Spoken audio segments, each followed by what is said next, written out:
Assalamualaikum dan salam sejahtera yang kami hormati pensyarah analisis ekonomi Malaysia kami iaitu Madam Emilda binti Hashim.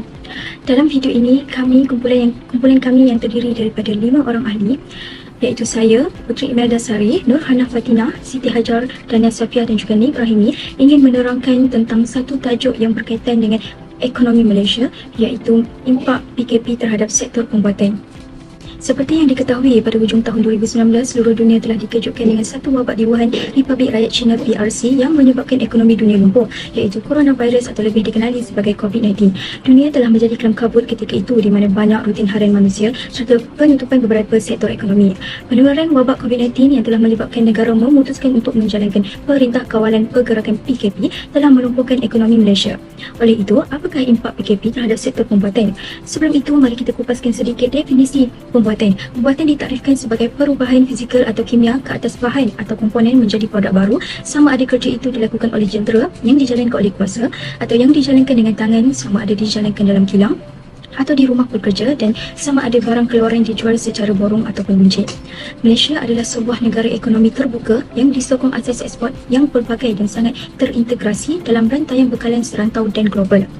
Ekspor Malaysia didukung terutamanya oleh sektor pembuatan yang didominasi oleh produk elektrik dan elektronik, diikuti oleh sektor perlombongan dan pertanian. Berdasarkan anggaran daripada Bancik Ekonomi 2016, sektor pembuatan menyumbang perbelanjaan R&D tertinggi sebanyak 63.1% dari keseluruhan sektor di Malaysia. Subsektor pembuatan komputer, produk elektronik dan optikal merupakan penyumbang tertinggi dalam perbelanjaan R&D bagi sektor pembuatan.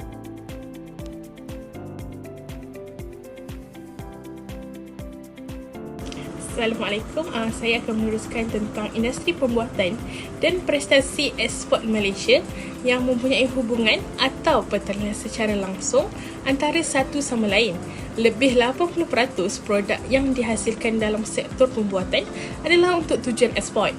Indeks pengeluaran perindustrian IPP merupakan indikator jangka pendek bagi mengukur kadar perubahan sebenar dalam pengeluaran komoditi perindustrian bagi satu tempoh masa.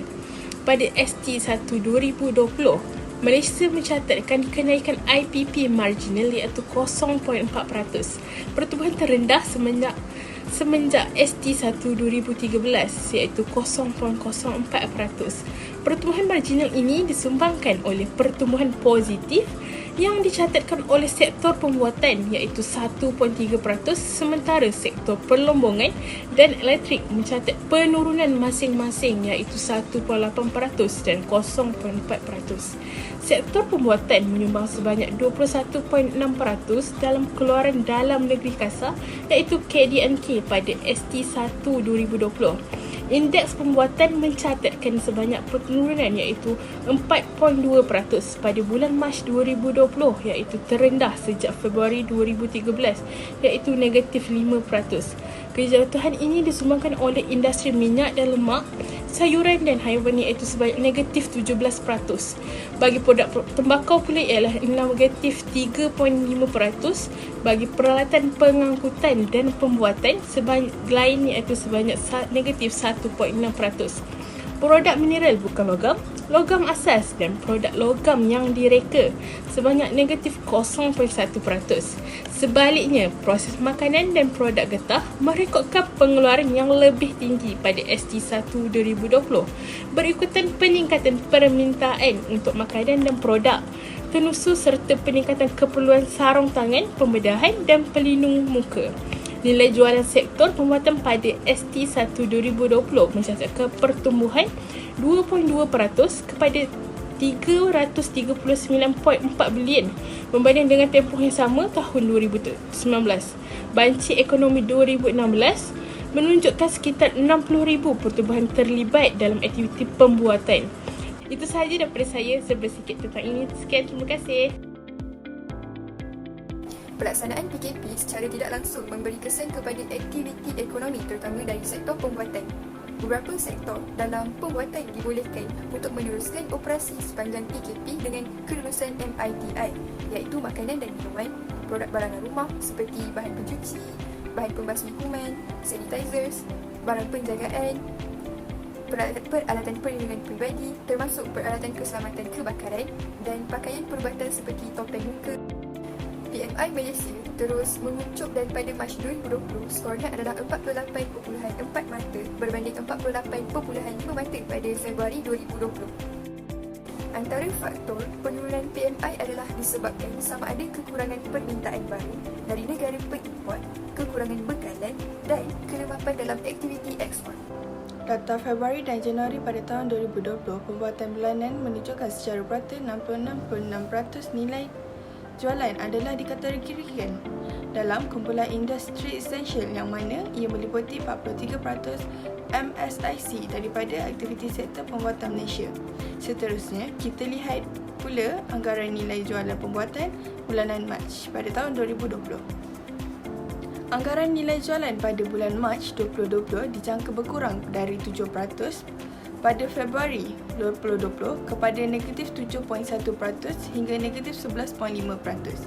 Ia susulan dengan kenyataan bahawa semua sektor yang tidak dikelaskan sebagai esensial dikendaki menghentikan operasi bagi mengekang wabak COVID-19 ini.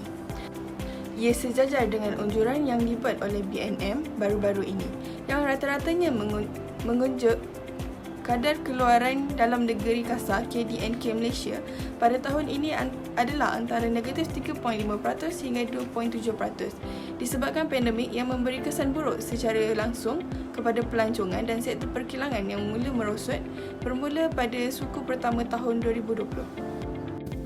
Rumusnya, sektor pembuatan merupakan sektor yang terjejas akibat daripada langkah kerajaan dalam mengekang wabak COVID-19. Apabila kerajaan memutuskan untuk menghadkan operasi perniagaan dengan membenarkan hanya essential services sahaja yang boleh beroperasi, tindakan ini telah menjejaskan nilai jualan. Kali ini berikutan daripada essential service dianggap menyumbangkan 60 hingga 30% nilai jualan sektor pembuatan, malah kapasiti pekerjaan semakin kurang juga mengurangkan produktiviti sekaligus. Pertumbuhan ekspor Malaysia dengan berkait rapat dengan sektor pembuatan di mana lebih 80% barangan pembuatan adalah untuk diekspor. Penularan COVID-19 di seluruh dunia akan menjejaskan nilai jualan Malaysia dan seterusnya akan mengurangkan ekspor. Hubung kait linkage supply chain antara rakan dagang utama Malaysia akan memperlahankan aktiviti ekspor dan import. Akibatnya, sektor pembuatan yang mana barang perantara dan barang modal akan mengalami pengurangan dalam rantai bekalan. Berikutan kebanyakan negara telah melaksanakan perintah sekatan masuk dan keluar, iaitu lockdown. Pertumbuhan nilai jualan ini turut didorong oleh subsektor peralatan elektronik dan elektronik iaitu 16.6% dan produk makanan, minuman dan tembakau iaitu 4.6%. Katanya bilangan pekerja sektor pembuatan adalah sebanyak 2.32 juta orang pada Oktober, peningkatan sebanyak 2.6% daripada 2.24 juta orang dalam tempoh masa setahun. Peningkatan ini disumbangkan oleh subsektor peralatan elektronik atau elektronik iaitu 5.6%, produk makanan, minuman dan tembakau iaitu 4.3%, serta produk petroleum, minyak, getah dan plastik masing-masing 2.0%. Katanya menerusi kenyataan. Sekian, terima kasih.